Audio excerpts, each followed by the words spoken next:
Sounds good. Yeah. Well, thank you for coming, everyone. I'm really happy that we're welcoming tonight Dr. Emmanuel Schaan, who's going to talk to us about a cosmic shadow theater and how you can use primordial light to see the structure of the universe. Great.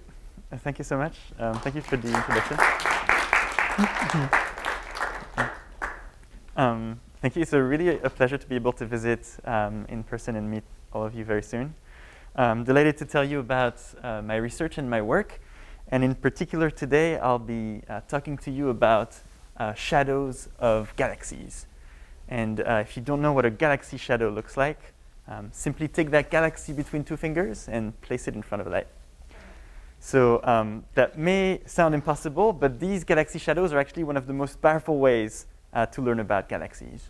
So really the picture I'm going to try to paint to you today is that the universe, the observable universe, is a shadow theater in which galaxies are the protagonists or the puppets, and in which the backlight is the oldest light we can see in the universe, the first light that was emitted after the Big Bang, the so-called cosmic microwave background.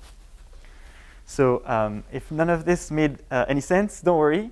There's no prerequisite to understanding this talk. And in fact, by the end of it, I want everyone in this room to be able to know about these various concepts. And so I'll try to indicate with this symbol when there's something you should remember and know by heart. And what I mean by knowing here is you should be able to explain them in a few sentences to one of your friends. And so these are the topics that I'll present. And afterwards, I'll go into a bit more details about my recent research. And these are topics that might be interesting to hear about, but it's OK to not completely remember them. And of course, at any time, please don't hesitate to interrupt me with questions. There's no such things as a stupid question. If there's something you are confused about, 100% other people are also confused about it. So please stop me and ask. OK, so shadow theater. We have the protagonists, the galaxies. We have the backlight, the cosmic microwave background. Let's start with the protagonists, the galaxies. And to give a bit of context, I think it's useful to quickly start with what we see from down on Earth. And so in this picture I took of the night sky, what you're able to see is this bright band of stars across the sky. And so you may know that this is the Milky Way, our own galaxy. And this Milky Way contains all of the stars that you see here, in fact. About 100 billion of them. Now, if you could zoom out and exit our own galaxy, exit the Milky Way, you might see something like this. So again, those 100 billions of stars that are ordered in those spiral patterns with a bar at the center. And the sun, which is our star, only one of 100 billions in the galaxy, somewhere in one of these arms. OK, so that's one galaxy, our galaxy, the Milky Way. There are, of course, other galaxies. Here's one of our best friends, a nearby neighbor, the Andromeda Galaxy. Again, another collection of order 100 billion stars. And these two galaxies are really only two among many, many, many more galaxies. So what you're looking at here is an image from the Hubble Space Telescope, the Hubble Ultra Deep Field. And basically, every speck of light you see in this image is a galaxy. This image was taken over a very small patch of the sky, a few minutes of arc. And so from counting the galaxies in there, you can estimate how many galaxies there are in the observable universe. And the number you come up with is 100 billion. OK, so here's the picture.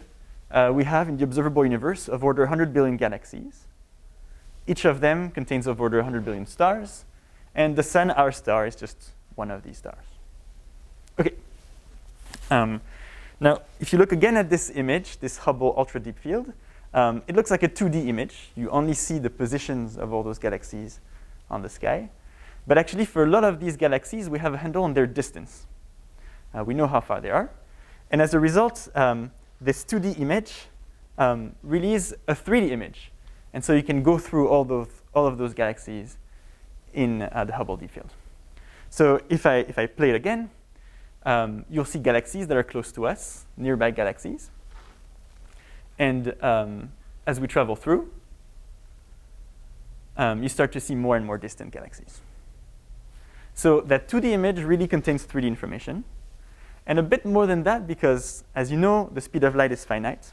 So when you're looking at a very distant object, you're also looking very far back in time. So really, this 3D image is kind of a video. It contains time information. So I won't say too much more about this, other than by looking at these galaxies, we get a handle about the evolution of those galaxies, how they move, how they evolve. And the simplest physical model that we can make about the dynamics of these galaxies would be the following, where you replace every single galaxy by a dot or a sphere.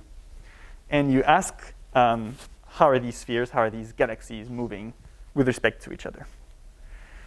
And it turns out observational astrophysicists have answered this question.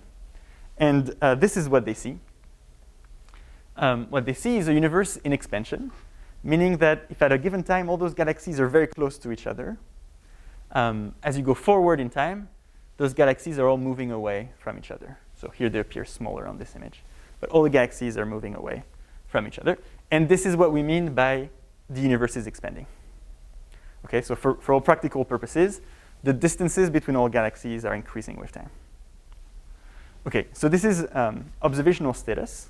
But now, as a physicist and maybe as a theorist, you might ask, what's going to happen next? So we have all these spheres that are moving away from each other in the universe, all those galaxies that are expanding. What's going to happen next? And this problem is somewhat well posed. This is the problem of the dynamics of about 100 billion galaxies, 100 billion dots.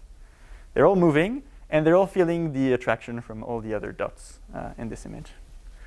So in other words, the problem here is, how do we juggle 100 billion balls? So I don't know if there are jugglers in the room. I know how to juggle one ball. And it turns out if you can juggle one ball, you can pretty much juggle 100 billion. So what are the possible outcomes?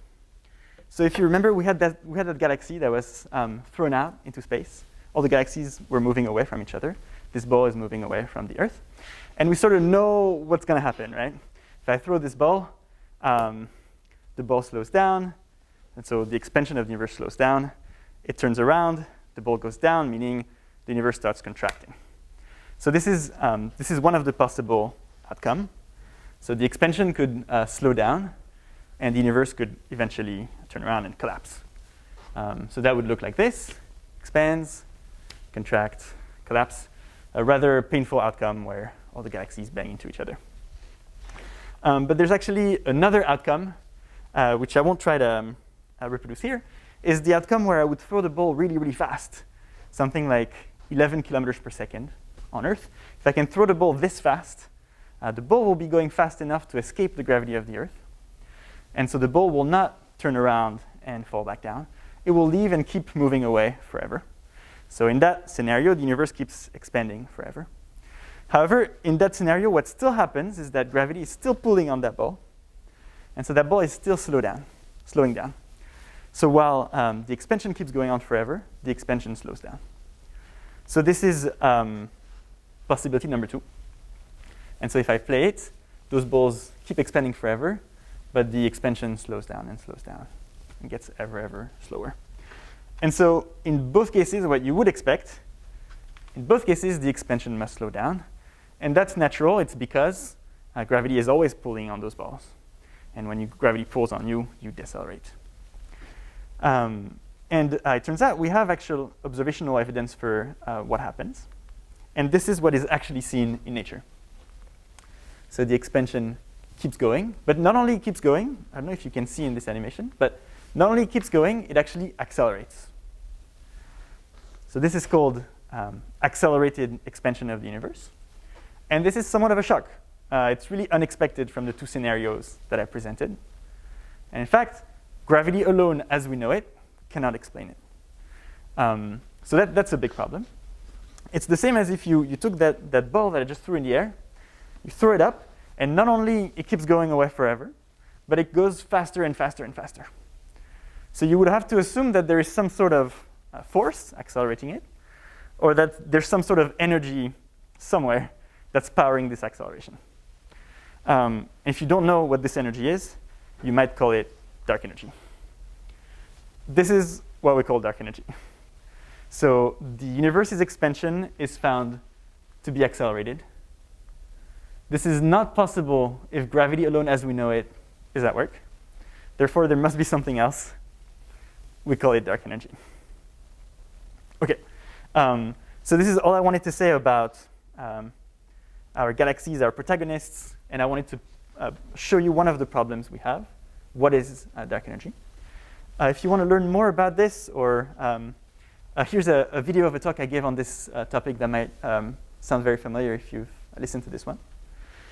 And to summarize, the picture I tried to paint for you was that of an observable universe with 100 billion galaxies, and within each, 100 billion stars. That universe is expanding, meaning that all those galaxies are moving away from each other. And this expansion is accelerating. This is not possible under gravity as we know it. And as a result, we must assume that there is some sort of energy currently invisible, which we call dark energy. So I would like to invite you to just look at this slide and try to remember what's on it for a minute. And then I'll ask you to explain it back.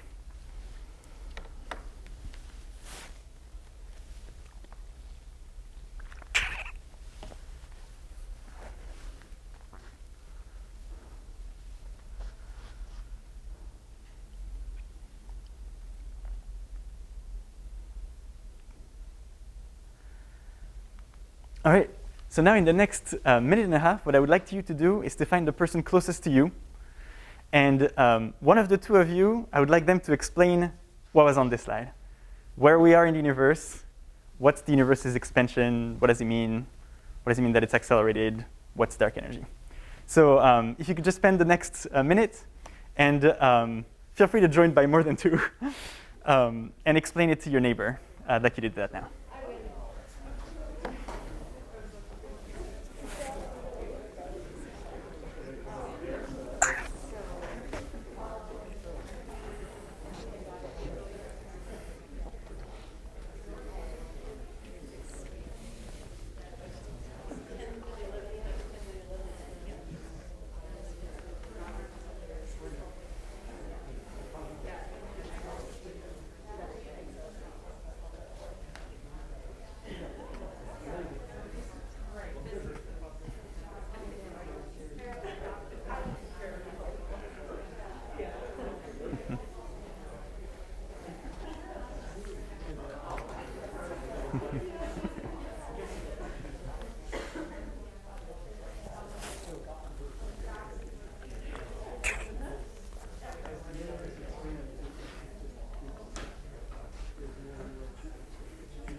All right, so time is up. So I hope you were able to recover some of these points. And maybe while you discussed, maybe some questions came up. So if you have any question about this, now could be a good time to ask.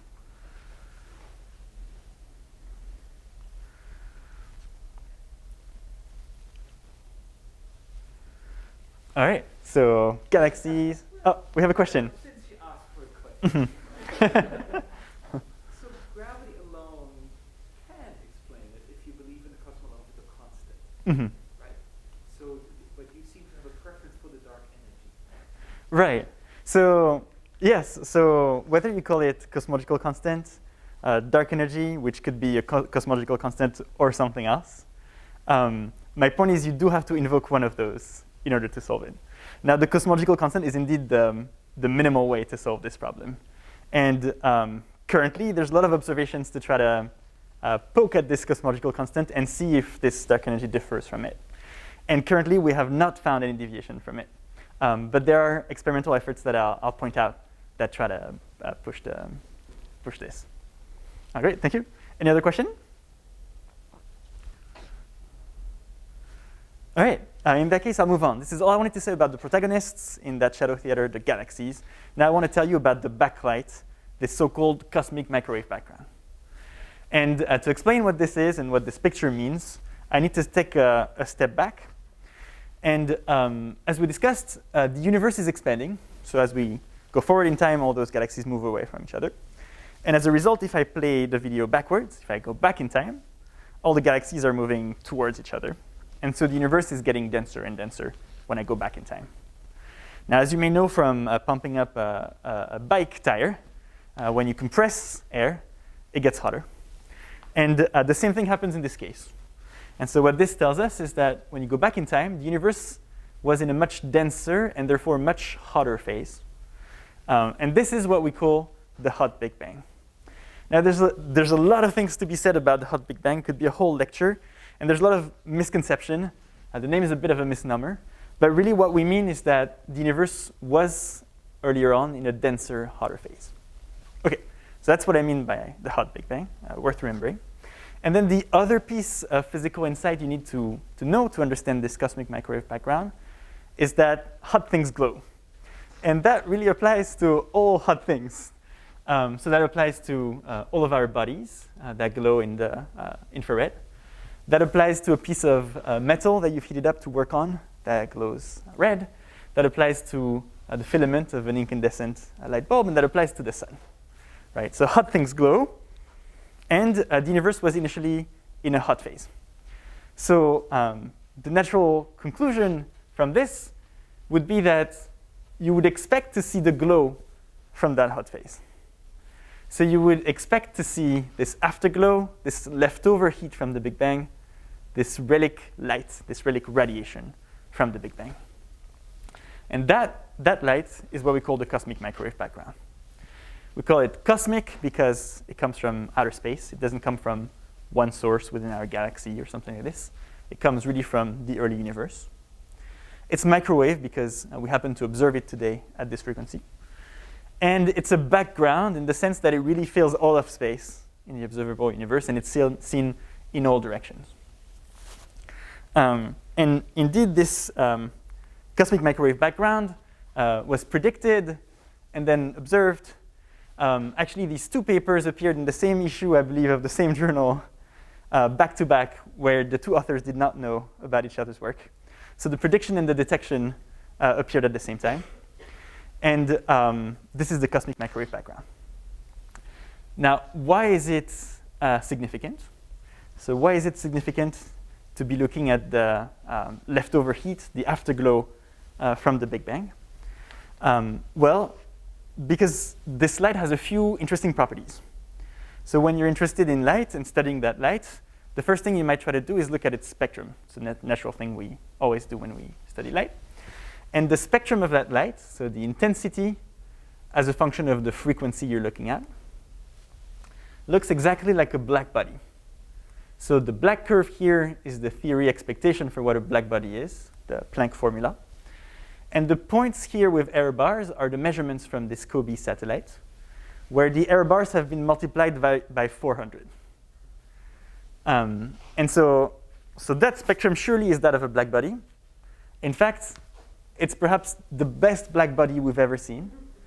The precision at which these points match the theory curve of the Planck function is higher than the theory at which we've ever checked that the Planck function matches a hot body spectrum. So in a way, this light from the Big Bang is perhaps the most perfect black body we may know of. OK, why do we care about that? Well, the black body spectrum is the spectrum of light that comes from anything that's hot. So remember, our bodies, the hot metal, the incandescent light bulb, the sun. And so whenever you see a black body radiation, you know that there was thermal equilibrium, and you know that something was hot. And so this spectrum of the cosmic microwave background, the CMB, is one of the strongest evidence we have for the hot Big Bang model, meaning the fact that in the early universe, the universe was very hot. So that's pretty crazy. We're able to see the very early moments of the Big Bang just by looking at this light. And if somebody asks you, how does the CMB prove the hot Big Bang? I think something you can answer to them is, you know, when you enter a subway car and you sit on a seat and the seat is warm, you know that somebody was there. That is the CMB. OK, so that was one cool property of the CMB. Another is because this is the light from the Big Bang. You're looking at the early universe, and so if you look at different directions in the sky, you get to see what the early universe looked like in different parts. And so if you were to make a map of this, so in every direction of the sky, we see this black body. A black body spectrum is determined by only one number, the temperature. So you can make a map of the temperature and ask, what's the temperature I see here? What's the temperature I see there? And the map you'll get if you do this is this. So the color here indicates the temperature of the CMB. And as you can see, it's very, very, very uniform. And the temperature is pretty much exactly this. And so you're looking again at the baby picture of the universe. It's a very smooth and happy baby. But if you crank up the sensitivity and the resolution, you start to actually see fluctuations in the temperature of this cosmic microwave background.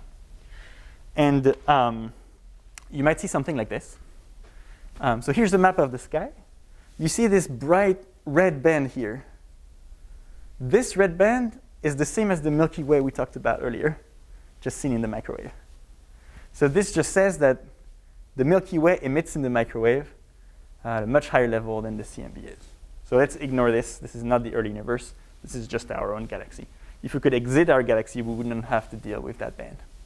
And then what we see is patches that are blue, that are colder, patches that are here colored in red, that are hotter. And so we see fluctuations. What we see is patches in the universe that were colder, patches in the universe that were hotter. And what we have really here is a map of the density field, places that were compressed, places that were dilated in the early universe. So this is a map of the earlier universe about 14 billion years ago. And this map should be familiar to people here because it was made possible by a Bowdoin alum, Lyman Page, who studied here, and was one of the key people in this space mission, a WMAP satellite. I don't know if you've heard about WMAP satellite. I don't know if you had heard of the cosmic microwave background before. But basically, everything we know about the age of the universe, 14 billion years old, its composition, the presence of those dark energy, dark matter, all of these you can infer from this map of the cosmic microwave background. So this is really revolutionary. It's a topic I truly love, and it could be the topic of maybe 3 semesters of advanced physics classes. And so it's really torture to have to move on, but I have to. And if you're interested in learning more, here are some YouTube videos on the topic that are quite interesting. One about some misconception about the hot Big Bang, a video from Lyman about the cosmic microwave background, and another video from Physics Girl about the cosmic microwave background. And these, I think, are really good. So let me summarize what we've talked about for this backlight in this cosmic shadow theater. So we talked about the fact that because the universe is expanding, going back in time, the universe was denser, and as a result, hotter. This is the hot Big Bang. Since all hot things glow, there must be an afterglow from the hot Big Bang that we should be able to see today, and indeed, it's this cosmic microwave background. The CMB is a strong evidence for the hot Big Bang model, just like the warm subway seat. Its spectrum tells us that the universe was initially in a state of thermal equilibrium and hot. And so what I'd like to do now is, again, give you 1 minute to look at this and try to remember it. And then I'll ask you again to explain it to your neighbor.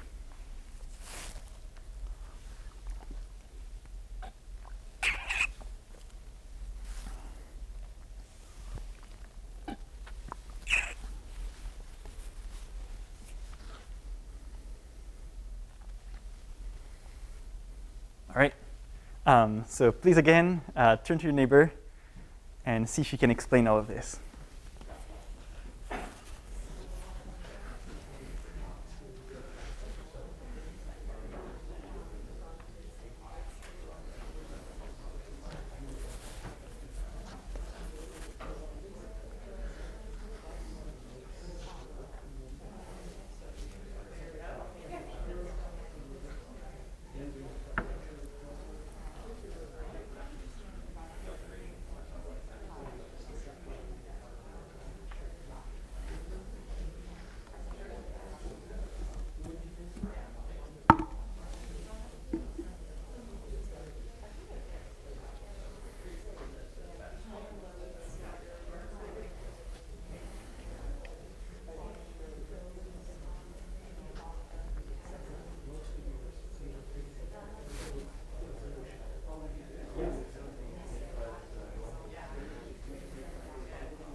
All right, time is up. So let's bring it back to the class. So hopefully you were able to recover some of these points. And if there was any interesting point that came up in your conversation or anything that was confusing or any question, now could be a good time to ask. Yes? So you talked about the perfect uniformity across space, but isn't there some effect due to the motion of the Earth and Sun around the galaxy in one direction, like some sort of droplet shift? Yeah, that's completely right. And so, so the picture I presented was this, to first order, completely uniform temperature field. On this picture, you would still see the Milky Way galaxy. So in principle, that's already there. And then I talked about very small fluctuations, about 100 microkelvin compared to 2 Kelvin. So 1 part in 10 to the 4. But you're completely right that there are other fluctuations that I didn't talk about that are actually of order millikelvin, and that are due to our motion with respect to the rest frame of this field. And so indeed, what you see first when you look at the CMB is the Milky Way.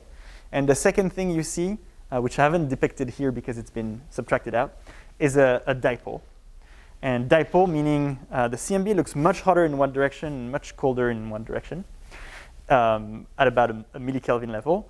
And this is the same thing you would expect if the CMB were perfectly uniform, but you were moving with respect to it. That's simply a Doppler effect.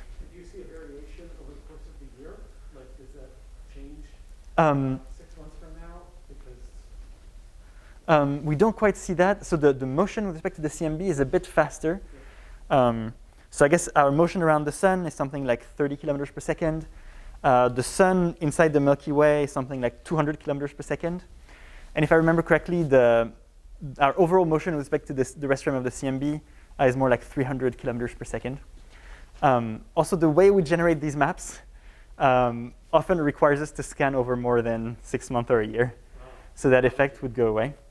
But another effect that occurs here that we're actually able to detect is not just the added dipole, but the compression of the aberration, so the compression of angles due to our motion.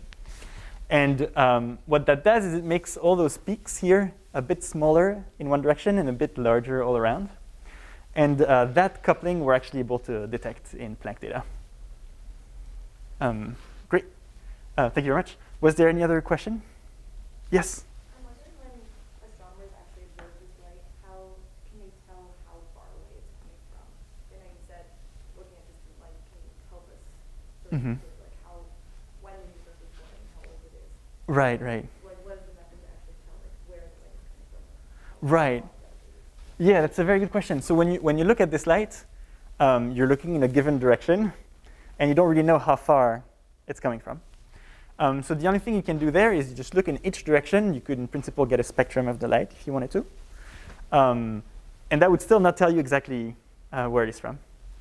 And the way we're able to tell when the CMB was emitted is actually a bit more complicated, and it involves the physics of the recombination. So basically, the early universe was very hot and dense. And when things get very hot and dense, at some point you ionize your atoms, meaning the electrons and the nuclei just fly from each other. And when that happens, light cannot travel freely because it bounces on all those charged particles. But as the universe expands and cools down, those ions recombine into atoms. They become neutral. And when that happens, all of a sudden the photons can just free stream. And this is when we see the CMB. And so there's a bit of physics of this involved in order to date when this CMB comes from.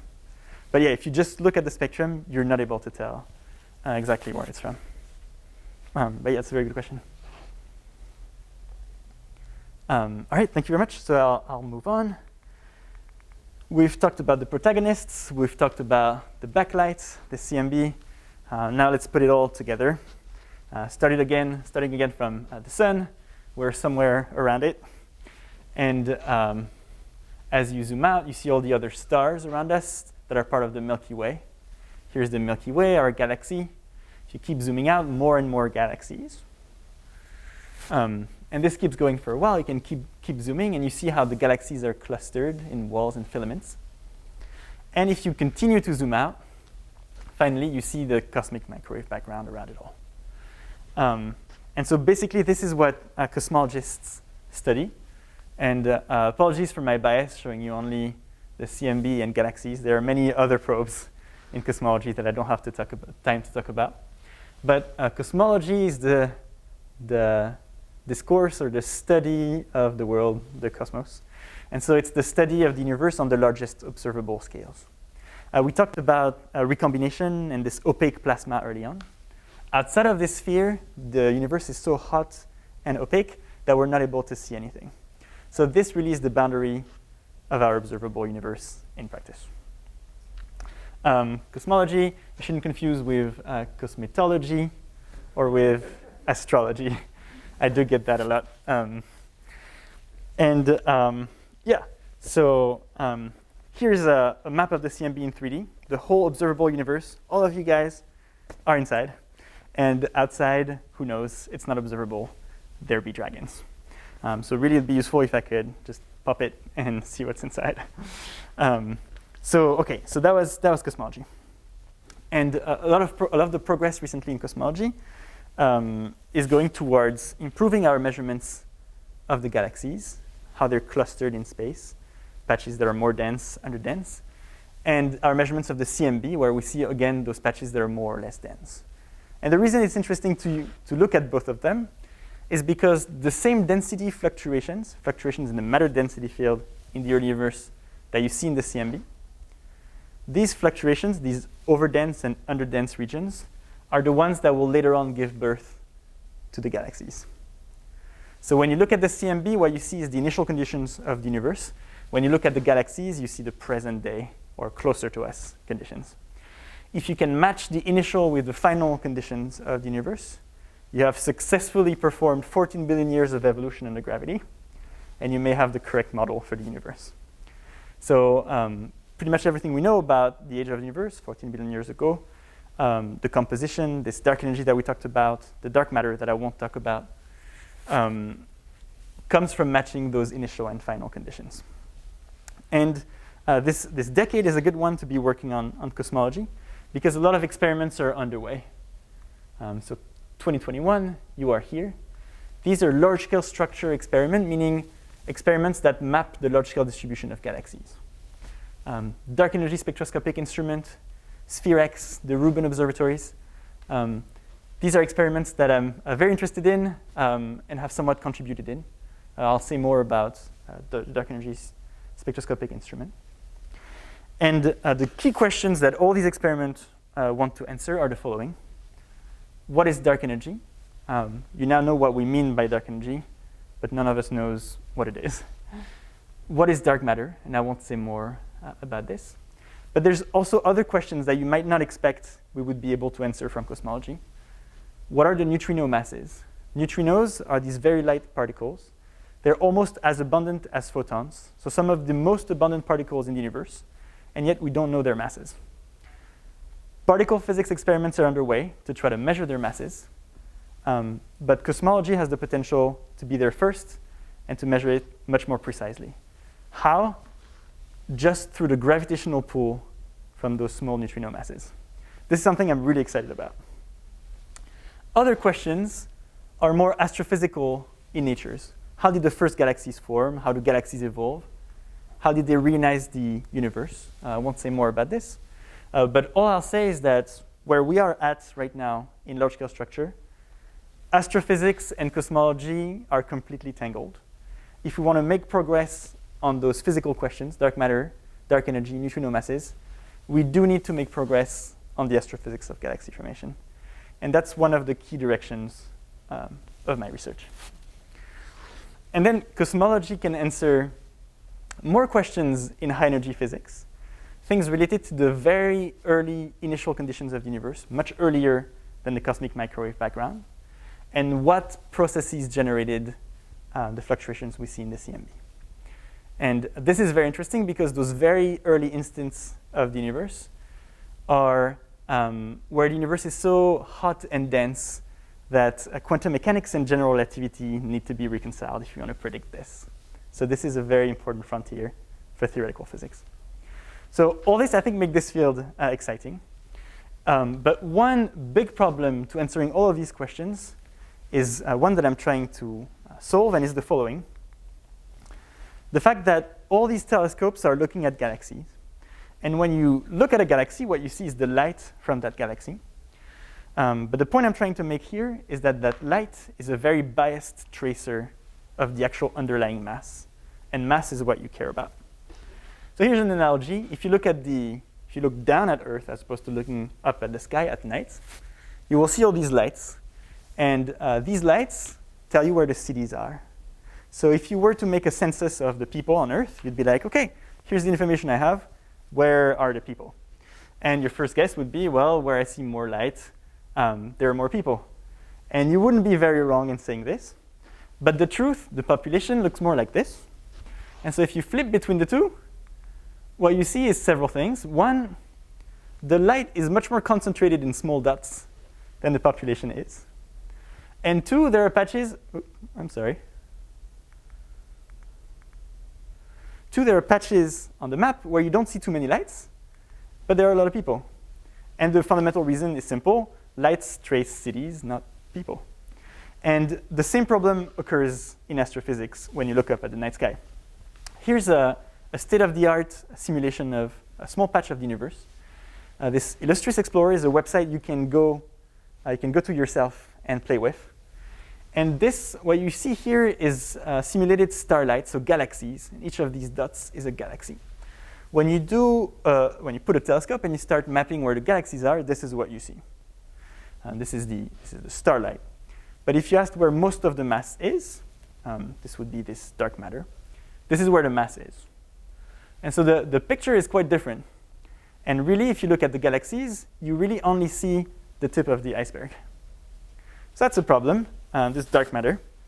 I didn't tell you much about dark matter, but we could talk about more or less exotic things, like normal matter, just the ones that's not in stars. It turns out most of the ordinary matter, the one that you and I are made up of, are not located in stars. They are in the form of diffuse gas. And this is what that gas density looks like. So this is perfectly normal matter. But if you just look at where the galaxies are, you really are missing the distribution of that gas.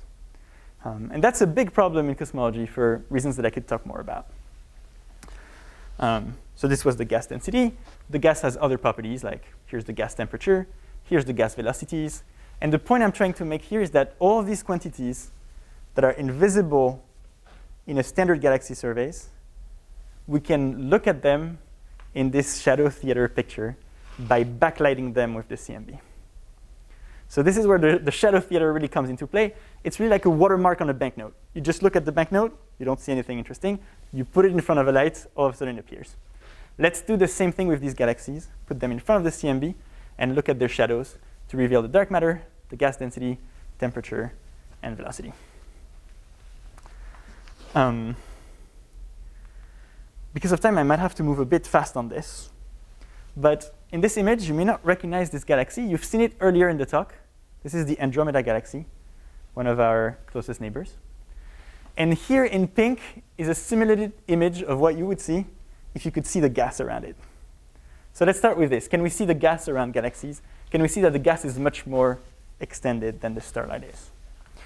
And it turns out, if you just look at one galaxy in front of the CMB, the signal to noise is way too low to detect that gas shadow, because that gas shadow is very faint.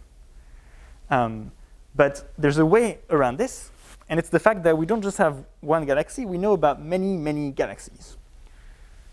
So when you have this kind of problem, just ask the boss. This is a survey, a galaxy survey. Here's the telescope it was made from.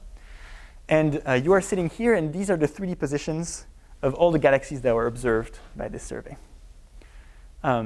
We have the positions of all these galaxies in 3D.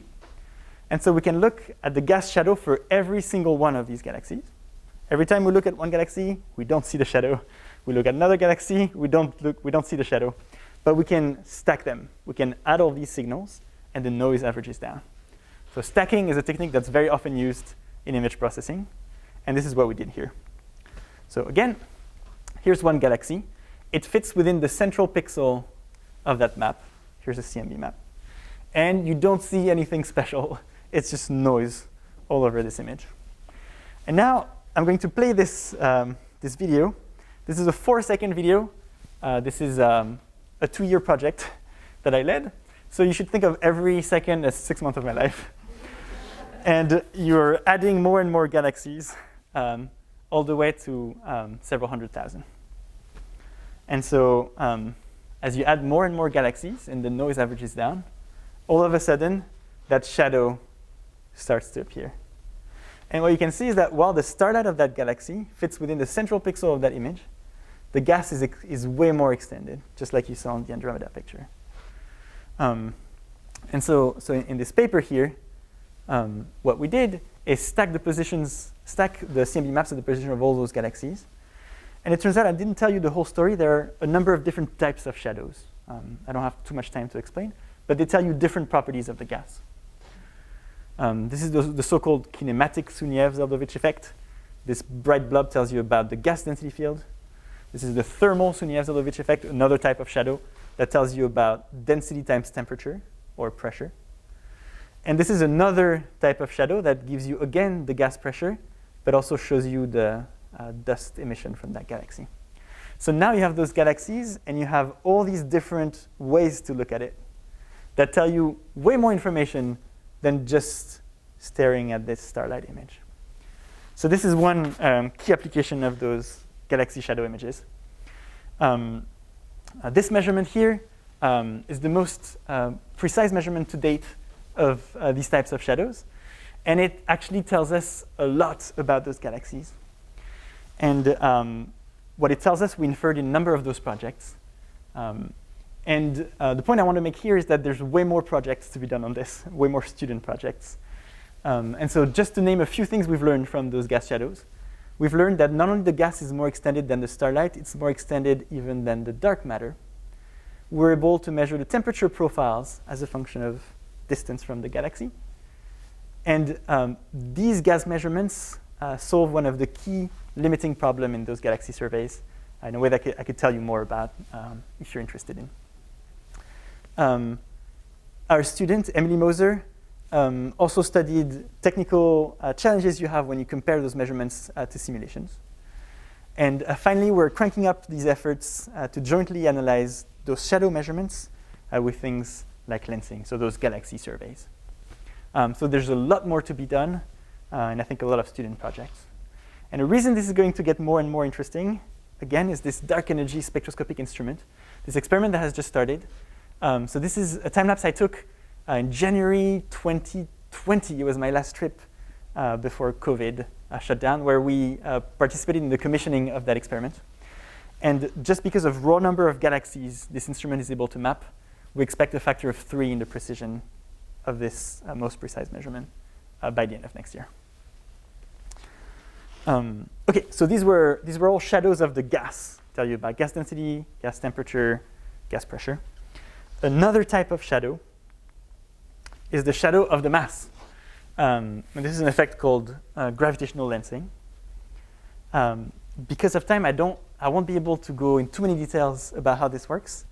But I'm sure if you're taking the general relativity class, you'll know way more than I could ever say on this topic. But in 2 minutes, you can do gravitational lensing at home if you have a wine glass. So here I put this wine glass in front of a galaxy image where I painted one in red. And a massive object in general relativity produces the same effect as this wine glass in terms of distorting the light. And so you can see this red galaxy, the shape being distorted into an ellipse, and then multiply imaged, and then back to an ellipse when the initial galaxy was a sphere. And so by looking at those distortions in galaxy images, you get to infer the presence of this mass, the wine glass, which you couldn't see otherwise. And so this lensing tells you about the mass, which is not otherwise observable. It reveals this invisible property. Turns out, if you have a wine glass, you can put it in front of pretty much anything. You can put it in front of a CMB map. And this effect, the gravitational lensing of the CMB, is one that has also been detected at high significance. If you want to learn more about this, here's another video by Lyman Page on this topic that I would recommend. And my work on this topic has been recognizing a deep analogy between galaxy lensing and CMB lensing. And the fact that the way we measure these two, which has been completely different in the past, actually under the hood is fundamentally the same. And when you recognize this, you're able to modify the way we measure CMB lensing and design new estimators for CMB lensing that are more robust to contaminants, what we call foregrounds in the CMB. And so this, again, has led to a number of projects by students. Here's Noah Saylor, who was a first-year graduate student at the time. Here's Nishant Mishra, who was a first-year undergraduate student at the time, both leading to their first author papers. And these were really just new methods in CMB lensing that leveraged this analogy with galaxy lensing. And this allows us to increase the signal-to-noise in our lensing measurements and increase the robustness to systematic errors.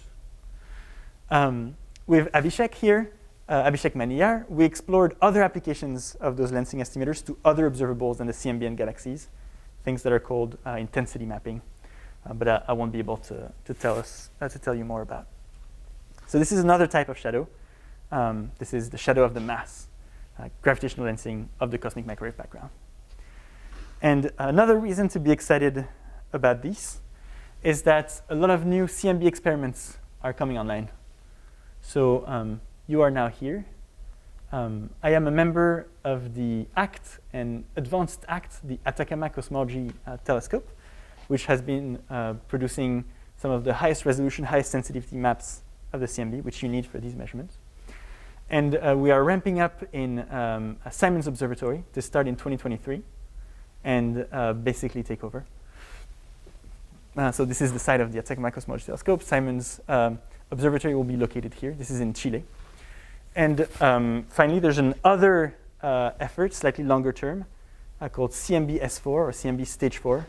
And this is really a global effort to increase the sensitivity and resolution of those CMB maps to push those measurements further.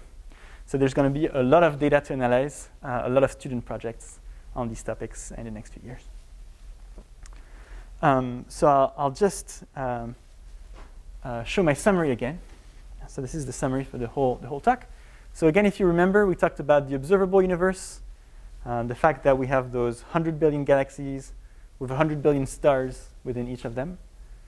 The fact that the universe is in expansion, but not just in expansion, in accelerated expansion. And to explain this, we must invoke something like dark energy. A simple form of it could be the cosmological constant. And because we've talked about the universe's expansion, going back in time, the universe had to be dense and hot. This is what we call the hot Big Bang. Because it was hot, it had to glow. That glow is what we see as the cosmic microwave background, this afterglow from the Big Bang. We talked about what cosmology is, CMB, the galaxies, all of the observable universe, everyone you know and love inside that beach ball. And we talked about the key questions, dark matter, dark energy, neutrino masses. And one key problem in our galaxy survey is the fact that the light is not a good tracer of the mass. And how various shadows of the galaxies in front of the CMB let you circumvent this issue and probe the invisible gas and probe the invisible mass, which will increase our ability to learn about dark matter, dark energy, and neutrinos. So I'll stop there and take any questions. Thank you very much.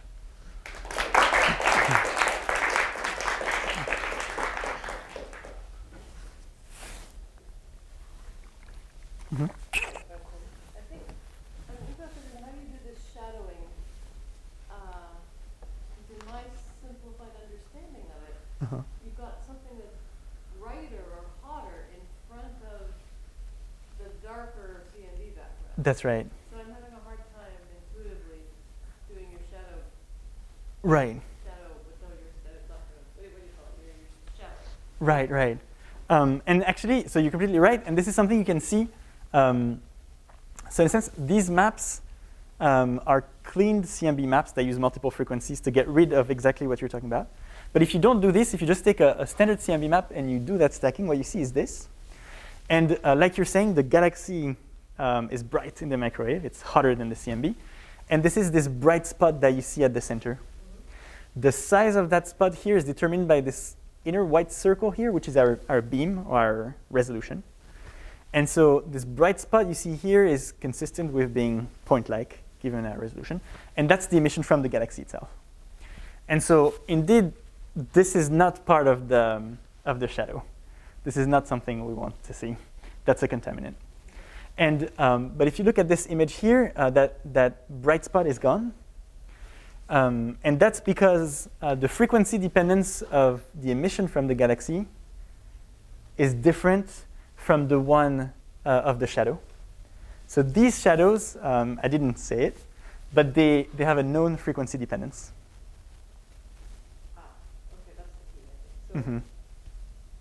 is it not a Planck dependence then? It's not a black-body radiation spectrum? Right. So maybe I should explain how those shadows work in more detail. Or we can go on to student questions, and I can speak tomorrow if you want. Sounds good. I can give a quick start of an answer.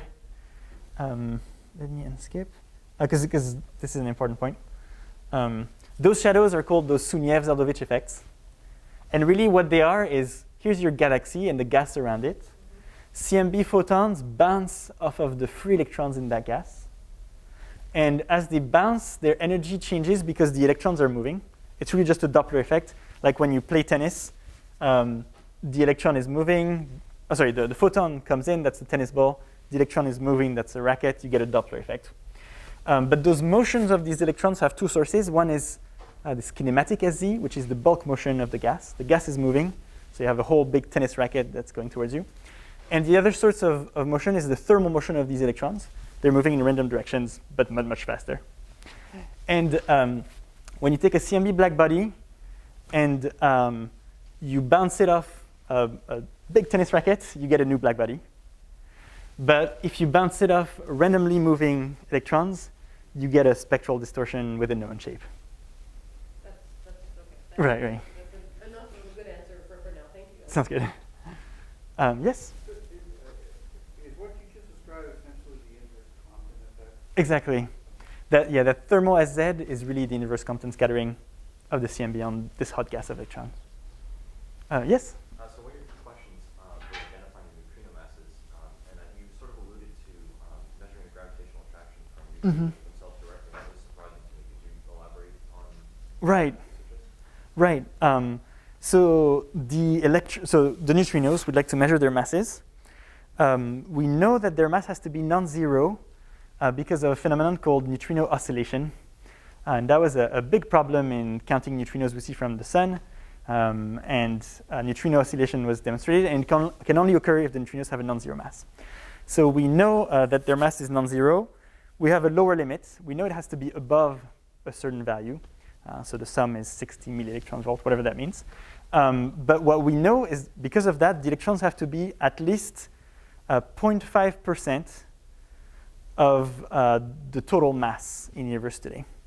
So the question is, can you measure if you have an extra 0.5% of all the mass in the universe? Can you detect that?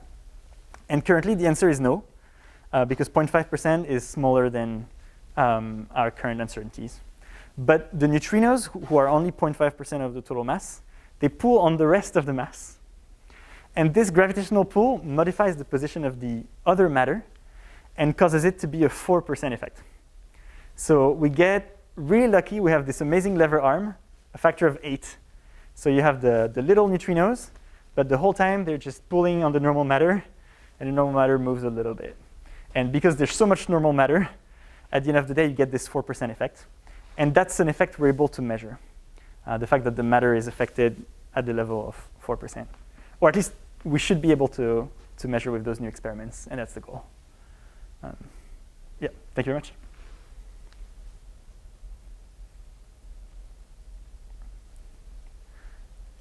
Oh, yes, sorry. Yeah, in the set of images that you were showing a moment ago, with the stacked images of the shadows of galaxies. Right. The third image, left to right, the gas pressure assessment. There's clearly a halo of dust, distribution of dust, but there's also a sort of a trend. Right. Yes. What is that showing us? Right. And in fact, that gradient, you might see even more here. But basically, what this says is, it says something about the spatial structure of our noise. So if you ask, what is the noise in our maps when we stack? And part of it is a noise from our detector. That's a white noise. And so that one does not produce any trends. It's really just the granularity you see here and there. But here, for example, you see a very clear gradient. And so that's non-white noise. And in this case, this noise is the primary CMB itself. So in other words, when I have a galaxy and I look at one patch of the CMB varies on degree scales. And so I expect a big gradient of the CMB temperature on these scales, which are arc-minute. So on the scale of this patch, a few arc-minutes, the CMB is just a big gradient. And when I get to stack on hundreds of thousands of objects, that gradient gets averaged down to this level, where it's slightly smaller than my signal and just enough that I can detect it. So how can I beat down this noise, this gradient more? I can't do it with better detectors because it's not detecting noise, it's on the sky. The only way to beat it is by stacking over more and more and more and more galaxies. And so that's what this DISY experiment is about to do. I'm just surprised that it would persist at all, given that you've got so many things in your image. Right. Yeah, so to get an idea, the primary CMB fluctuations are of order 100 microkelvin. These shadows are of order 1 or 0.1 microkelvin. And so you get this factor 100 to 1,000 that you need to average down. And so you need the square of that in number of galaxies. So to beat that factor of 100, you need 10 to the 4 galaxies. So here we have about 10 to the 5. And that's how low we can get it. So yeah, it's a very good point that it tells you how faint those shadows are compared to the noise, the primary CMB.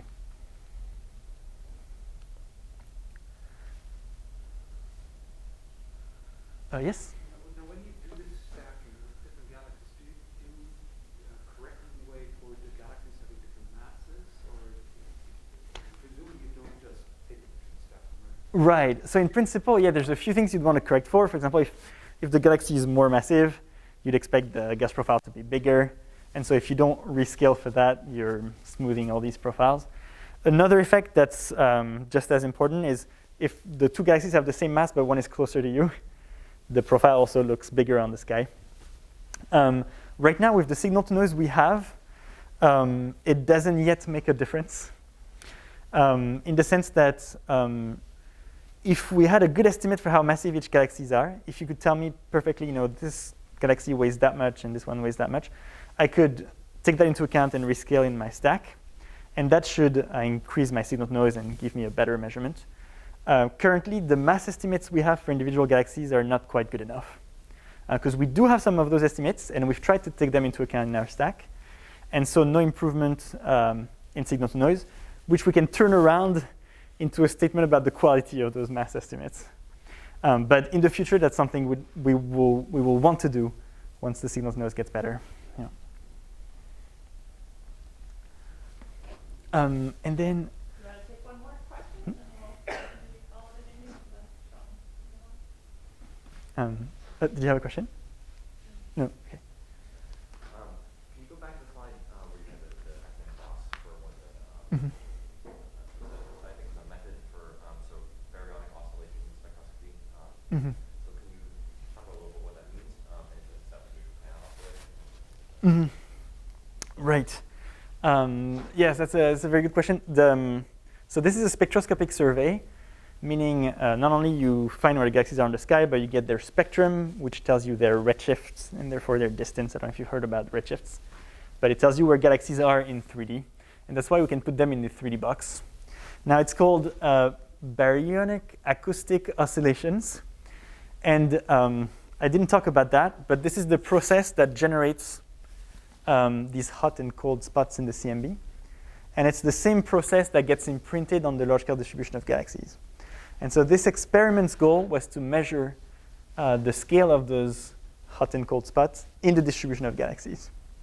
But we used it for another purpose, to do this stacking. Great, thank you.